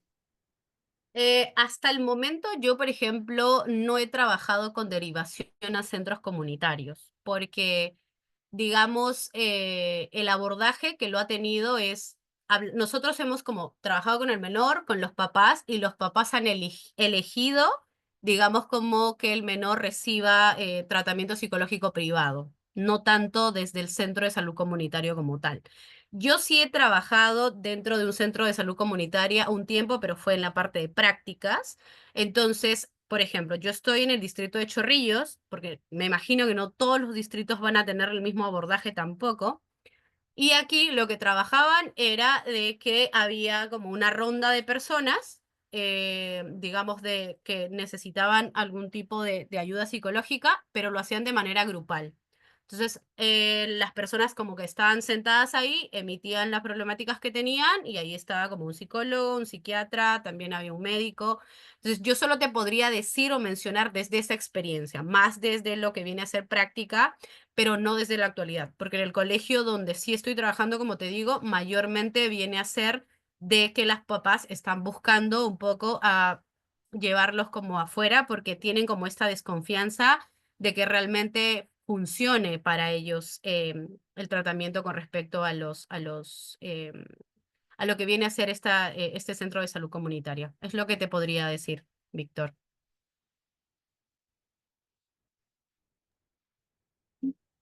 Y me parece que también había una manito levantada. No sé si aún quiere participar. Azuli, adelante. Buenas noches. Tenía una duda referente a los protocolos.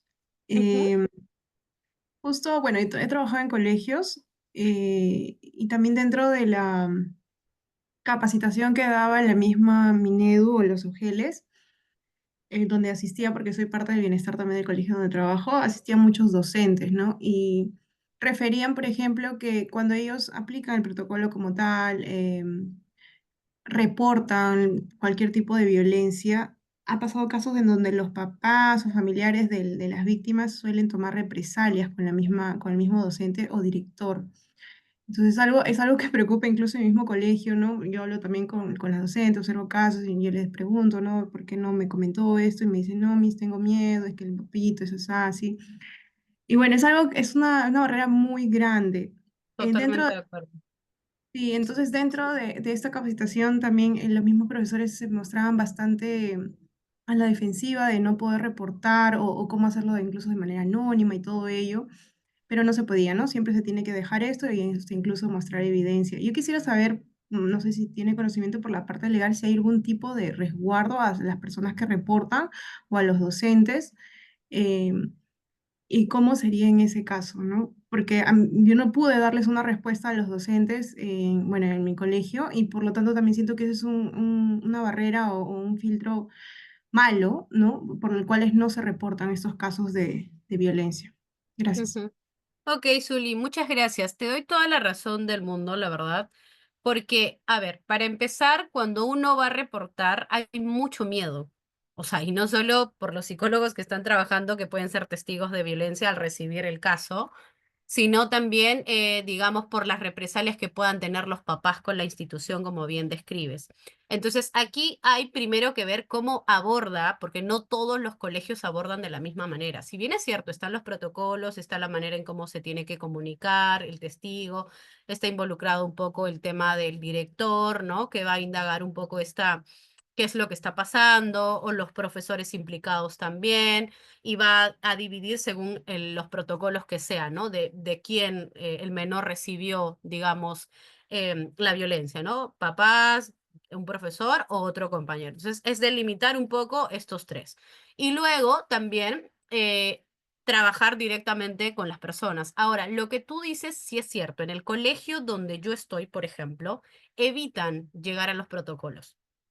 Prefieren y eligen resolverlo primero con el menor, hablar y hablar con los papás y hablar con los menores. Si esto ya no se puede resolver como institución, solo ahí, por ejemplo, esta institución elige utilizar los protocolos. Porque si van de frente a los protocolos, a ver, primero les parece un tedio rellenar todo el formulario. Luego sostener eso, porque no solo se queda ahí, van a tener que seguir haciendo reuniones, va a tener que ver, se va a conversar y todo. Entonces, para el colegio lo lleva como mucho proceso a hacer y porque, a ver, si se da una denuncia, realmente van a creer la denuncia. ¿Sí? Entonces, a veces los implicados, un caso me contó una de las misas, por ejemplo, el año pasado que pasó en este colegio, y es que al parecer la denuncia lo hacen hacia un profesor, ¿no? Y que si bien es cierto, no tenían pruebas, terminaron expulsándolo al profesor. Porque, digamos, cuando hacen la denuncia van a creer al menor. Entonces, los profesores en este colegio en específico están mucho al cuidado incluso del trato con los menores, que no les digan, ¿no? Porque me dicen, ahora no les podemos mencionar nada, porque todo de frente ya me van a aplicar en el CCB de que yo soy un problema para el menor. Entonces, sí también se percibe un poco el estrés de los profesores en cómo van a tratar, pero no solo por el trato esté, digamos, inadecuado o sea violento, sino porque los menores o en específico los papás pueden utilizar estos protocolos también y generar esta denuncia que a veces no realmente está siendo validada también. ¿Sí? Entonces, yo creo que va a depender mucho, vuelvo a recalcar, del colegio, pero el protocolo lo que sí indica es, si tú percibes, seas quien seas, psicólogo, papá o seas menor dentro de, es primero reportar, avisar, se da la reunión, se rellenan los formularios que se tengan que rellenar y este caso va avanzando, ¿no? Ya sea a las diferentes legislaciones que toque, ¿no? Al comité primero de bienestar, a la UGEL, según las repercusiones que vaya dándose también la casuística, porque ahorita no tengo un caso en específico, ¿no? Pero va a depender mucho de eso, ¿no? Y vuelvo a recalcar, va a depender mucho del colegio. Si tu colegio está y sí trabaja adecuadamente los protocolos, genial, porque está llevando a cabo eso. Pero en mi caso, por ejemplo, prefieren no elegir llegar hasta los protocolos, sino más bien internamente resolver. Y bueno, no voy a negar que sí han tenido varios resultados también. ¿No? Porque sí ha habido como esta supervisión, este avance, igual a mí también me toca como supervisar varios casos ahí con ellos, porque en el colegio no solo estoy yo como psicóloga, sino ellos también tienen otra psicóloga y también hay practicantes, digamos como que sí hay como mucha más amplia supervisión también de los casos, ¿no? A comparación, digamos que quizás otros colegios con la justa si tienen un psicólogo, por ejemplo, o no lo tienen también, ¿no? Como cómo se amparan o cómo llevan también estas cosas, ¿no? De esa manera. Eso es lo que podría decirte, Zuli. Listo, muchas gracias. Vale, ok. Bueno, por ahí no sé si hay algo más. Sí, en el chat nos han dejado varias preguntas. Creo que una que va en línea con lo que mencionas nos dice, ¿qué hace psicología? En caso el colegio no decida aplicar los protocolos, ¿qué hace psicología para dejar evidencia de esta negativa de su uso? Ok, por mi parte es, por ejemplo, literalmente reportarlo con la DIRIS. Yo directamente eso es lo que yo estoy haciendo, por ejemplo, ¿no? Porque en mi caso es Serum, pero si tú eres psicóloga educativa, ahí sí no sabría exactamente cómo moverme, porque no estoy trabajando desde ahí, pero sí como serumnista un poco es de frente mencionar ya sea a la DIRIS o al centro de salud de qué manera puedo abordar el caso y por qué sí se está dando el tema de violencia y cómo puedo intervenir. Creo que ese sería como el canal mucho más directo para que te sientas sostenido. Porque, a ver, nosotros como serumnistas ahora en el lado educativo, para nosotros es una, digamos, un aprendizaje bastante nuevo, porque no hay un antes de cómo hacer esto.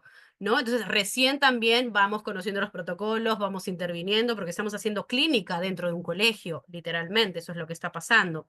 Entonces, es un poco también cómo estos protocolos, nuevamente, lo lleva el colegio, lo va haciendo, ok, en mi caso tengo, digamos, esta manera en cómo está buscando el colegio hacer, no va a llegar a protocolos, pero ok, yo quiero conocer el caso, intervenir y cómo vamos a hacer y reportar. En el caso, en el caso mío, es un poco, sí he llegado a tener con el menor sesión, sí he llegado a hablar con los papás y sí también ha habido este tema de compromiso de que ellos quieren hacer algo distinto. Aún no me ha pasado de que los papás simplemente hay negativa. Sí hay menores que me han mencionado que sus papás, por ejemplo, no creen en la psicología, no quieren saber nada de eso, pero sí, vuelvo a recalcar, no hemos llegado al protocolo así porque sí ha habido un poco la colaboración de los papás también en esto, ¿no? Entonces, eso es lo que yo podría mencionarte con respecto a lo que tú me has preguntado.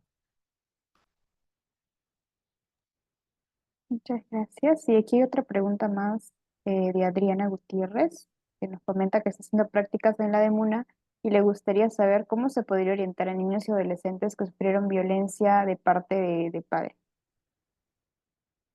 Ah, ¿me repites, por favor? Se me cortó. Sí, sí, claro. A ver, dime. Adriana nos comenta que está haciendo prácticas en la DEMUNA. Ah, Le, mira, qué genial. le gustaría saber cómo se podría orientar a niños y adolescentes que han sufrido violencia por parte de su padre. Wow. Primero decirte que invites quizás a algún colega respecto al tema de psicología, si es que Adriana no eres psicóloga o no lo sé si eres. Y si lo eres, pues genial, es un espacio bastante valioso para poder hacer todo este lado preventivo y, ¿por qué no? También, digamos, de apoyo emocional frente a ello, ¿no? O sea, si en tus capacidades está poder hacer talleres, poder orientar, poder dirigir, poder poner números incluso de auxilio hacia dónde se pueden mover también frente a lo que estén vivenciando. Me parece genial que tengas esa oportunidad también, ¿no? Y sí se puede hacer, generando talleres, generando, no sé, quizás orientación con padres, trabajo con niños en sí, ¿no? Porque vuelvo a recalcar, estamos frente a menores que ya vivenciaron violencia. Entonces hay mucha desesperanza ahí, hay mucho miedo también de que el mundo sea muy aversivo para ellos, porque, a ver, lo han percibido tal cual. Entonces hay un trabajo también de taller, de psicoterapia, de trabajo conjunto también, según vuelvo a recalcar lo que vayas encontrando también, porque no todos los casos van a ser iguales y, por ejemplo, no todos los casos de violencia en sí va a pasar de que sea trauma, porque va a depender mucho también de la persistencia. No es lo mismo un niño que haya sufrido 5 años violencia sexual o violencia física a alguien que solo lo ha recibido por primera vez en su vida. Con eso no quiero minimizar ni uno ni el otro, pero no es lo mismo. A alguien que ha sido como, digamos, mucho más traumático respecto a tiempo, a temporalidad, porque se tiene que evaluar mucho el caso ahí, a que una persona que sí haya reportado, digamos, un caso inicial también, ¿no? Entonces es un poquito a mirar desde ahí. Creo que podría ser eso. Apertura para talleres que están viviendo es real y que se puede también hacer algo distinto y no solo quedarnos en esta indefensión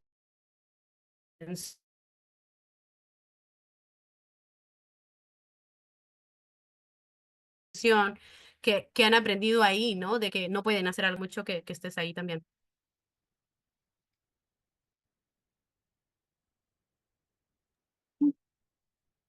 Listo. Y también hay otra pregunta por parte de Mari Espinosa. Hola. Hola, ¿Me ¿me logras escuchas? escuchar?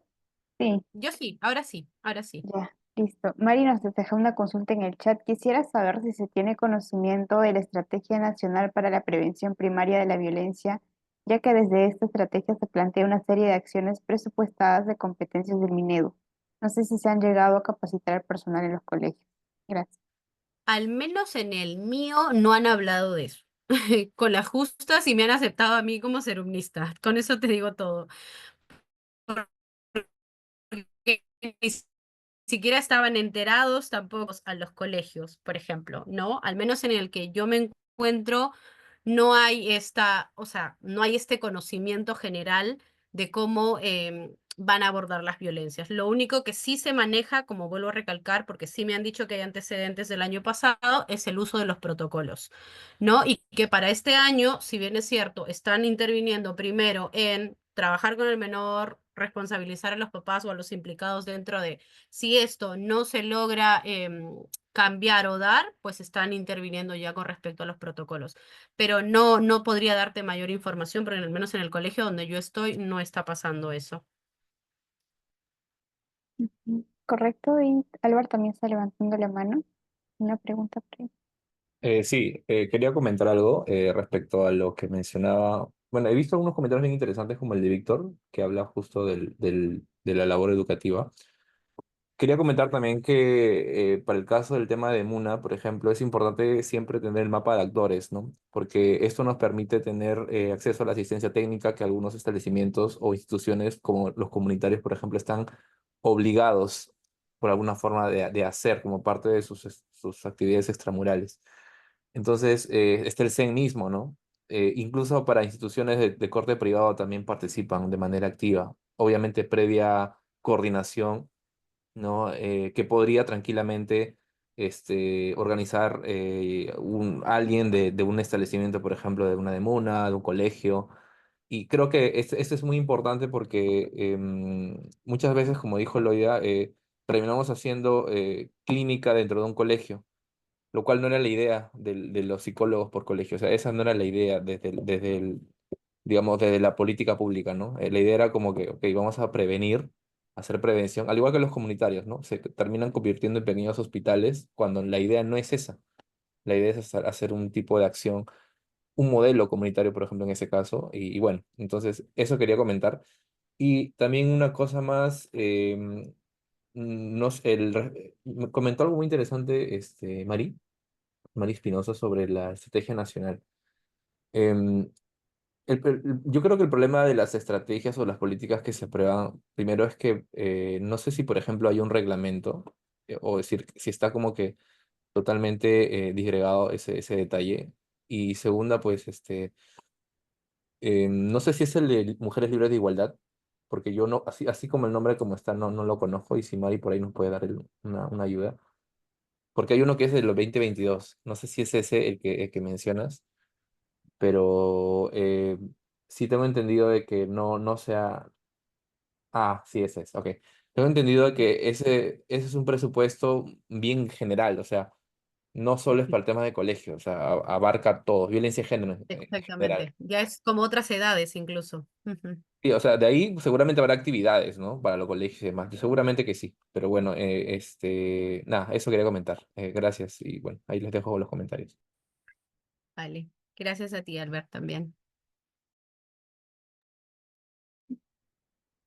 Sí, creo que ha habido bastantes consultas por esa parte y también el interés en poder seguir conociendo más acerca de esos protocolos o líneas de acción en las que se puede intervenir. En caso ya no hay más consultas, todavía te doy el espacio para que puedas dar unas palabras de cierre. Ok, Mayra. Bueno, muchas gracias a todos por su atención, por este tiempo que se dan también. Gracias a IMSI, a Albert, a toda, digamos, la institución como tal también, que se han dado como este permiso, creo yo, de aperturar estos temas, que me parece muy valioso, vuelvo a recalcar. Y porque depende, nuevamente también, en nuestra responsabilidad muchas veces de cómo estamos también haciendo estos generadores de cambio en el espacio en el que estamos. Así que nada, yo estoy agradecida y gracias a todos los que me han escuchado en esta noche también. Así que ha sido un gusto con todos. Buenas noches. Muchas gracias. Entonces, para finalizar, los invitamos a que puedan encender sus cámaras para hacer una foto final. En caso no puedan encenderlos, que puedan reaccionar con algún emoji. Y también los esperamos el día de mañana para las mesas que tenemos programadas, igual en el horario de las 7 y las 9, las 7 y las 8 de la noche. Ahí hemos encendido las cámaras, vamos a dar unos segunditos más para que terminen de encenderlas, por ahí sí que se animan. Los que no, reaccionamos con un emoji de la cuenta de 3. A ver, hay una camarita más, ¿listo? 1, 2 y 3. Listo, muchas gracias. Nos estamos viendo el día